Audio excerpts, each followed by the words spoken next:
5. The Battle of Dan no Ura. The year is 1185. The place is the strait between the islands of Hakata and Ike in Japan.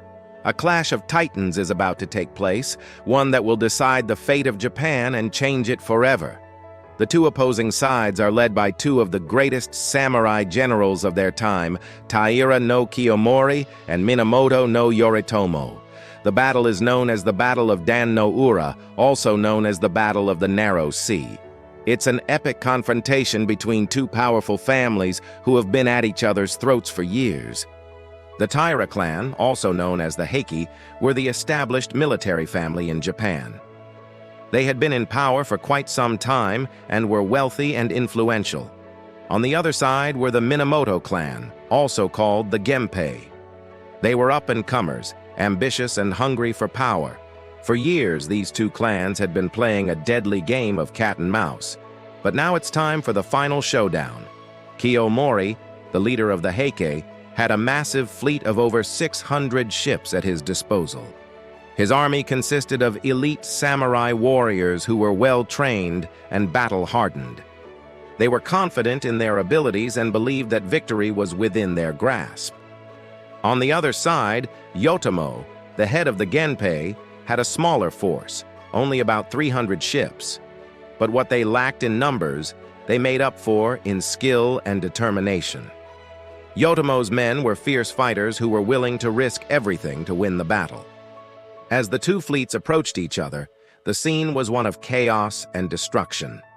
Arrows flew through the air, swords clashed, and the screams of the wounded echoed across the water. The battle raged for hours, but slowly the tide began to turn. Despite their smaller numbers, the Genpei were winning. To make matters worse for the Heike, their leader, Kiyomori, was killed in the battle. As the sun began to set, the Heike were in full retreat, leaving the battlefield to the victorious Genpei. With the death of Kiyomori and the destruction of the Heike fleet, the balance of power in Japan shifted. The Genpei emerged as the dominant military force in the country and set the stage for a new era in Japanese history. This decisive victory paved the way for Yoritomo to establish the first shogunate in Japan, marking a significant shift in the country's political landscape. 4.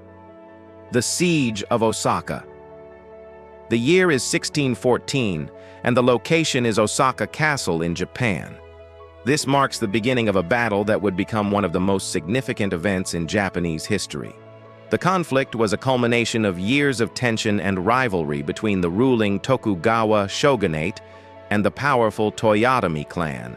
The Toyotomi had long been a thorn in the side of the shogunate, challenging their authority and disrupting the fragile peace that had settled over the country. Tensions reached a boiling point when the charismatic leader of the Toyotomi clan, Toyotomi Hideyoshi, died, leaving behind a power vacuum that threatened to engulf Japan in chaos.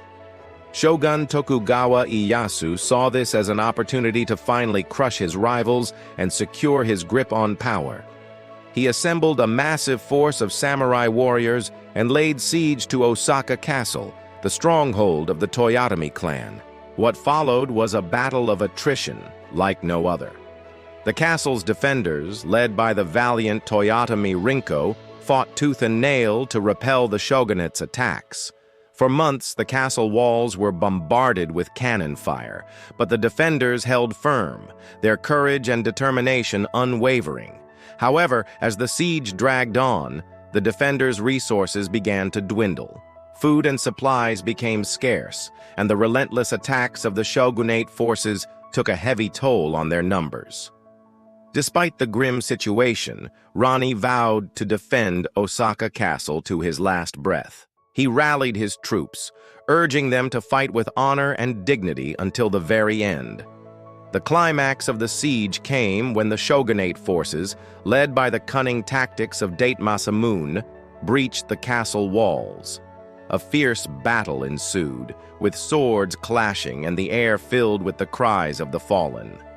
Despite their bravery, the Toyotomi forces were eventually overwhelmed. Ranji, mortally wounded, fell into a well within the castle grounds, ending the resistance of the Toyotomi clan once and for all. The defeat of the Toyotomi marked a turning point in Japanese history. The Tokugawa shogunate's victory solidified its control over the country, ushering in an era of peace and stability that would last for centuries. 3. The Battle of Okahazama. The year is 1560 and the location is the Mino province in Japan. A battle is about to unfold that will change the course of Japanese history forever. The clash is between two of the most iconic figures in Japanese history, Oda Nobunaga and Imagawa Yoshimoto. Oda was a brilliant tactician and a ruthless warrior who had been expanding his domain in the northern part of Japan. His army was relatively small but highly disciplined and efficient. On the other side was Imagawa, a powerful daimyo who ruled over a vast territory to the east. He had assembled a massive army and was on a campaign to conquer the Mino province. Despite being outnumbered, Oda Nobunaga's forces were well prepared.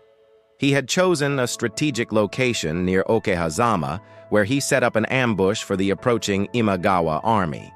The battle began with a surprise attack. Oda's men concealed themselves in the tall grass and waited patiently for the enemy to come within range. When the time was right, they launched a surprise attack, catching the Imagawa army off guard. The Oda forces were like a whirlwind, sweeping through the enemy ranks and decimating their forces. Despite Imagawa's best efforts, his army was routed.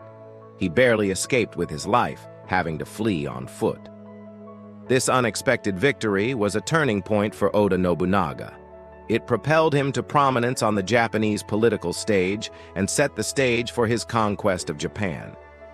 The Battle of Okahazama remains an iconic moment in Japanese military history, showcasing Oda Nobunaga's brilliance as a strategist and the power of planning and preparation. 2. The Battle of Sekigahara. The year is 1600 and the location is the Sekigahara Plain in Japan. This battle would be a clash of titans, a confrontation between two of the most powerful warlords in Japanese history, Tokugawa Ieyasu and Ishida Mitsunari. Both men had their sights set on dominating Japan, and only one would emerge victorious. The forces were massive, with over 180,000 samurai warriors from both sides facing off against each other. The stakes were high, and the outcome of the battle would determine the future of Japan. The battle itself was a tactical masterpiece. Ieyasu, the ruler of the Tokugawa clan, was a master strategist. He had carefully planned his every move, anticipating his opponent's actions and countering them effectively. Ishida, the leader of the opposing coalition, was a skilled warrior, but he underestimated his opponent's cunning. As the battle raged on, it became clear that Ishigaki's forces were in trouble. Despite their initial successes, they were being outmaneuvered and outgunned by the Tokugawa army. One by one, Ishigaki's allies fell, and he found himself isolated and defeated. In the aftermath of the battle, Ishigaki and his remaining followers attempted to flee, but they were pursued relentlessly by the Tokugawa forces. Eventually, Ishigaki's luck ran out, and he was captured and forced to commit seppuku, a form of ritual suicide. Tokugawa Ieyasu's victory at Sekigahara was a decisive one. It secured his position as the most powerful warlord in Japan and paved the way for the establishment of the Tokugawa shogunate, which would rule Japan for the next 2 centuries. The battle remains a pivotal moment in Japanese history, and the lessons learned from it continue to be studied by military strategists today. 1. The Mongol invasions of Japan. The year is 1274.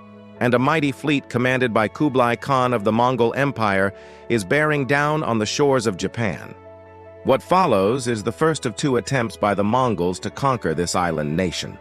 The Mongol army is a force to be reckoned with, armed with advanced weaponry and battle tactics, but the Japanese, under the leadership of Hojo Tokimune, are ready to defend their homeland. Despite the Mongols' numerical superiority, the Japanese put up a fierce fight. Torrential rains and strong winds batter the Mongol fleet, hindering their ability to land troops. and when they do manage to make it ashore, they are met with stiff resistance from the samurai warriors. After suffering heavy losses, the Mongols are forced to retreat back to their ships. But disaster strikes when a typhoon, known in Japan as the kamikaze or divine wind, appears out of nowhere, destroying much of the Mongol fleet and forcing the remainder to retreat.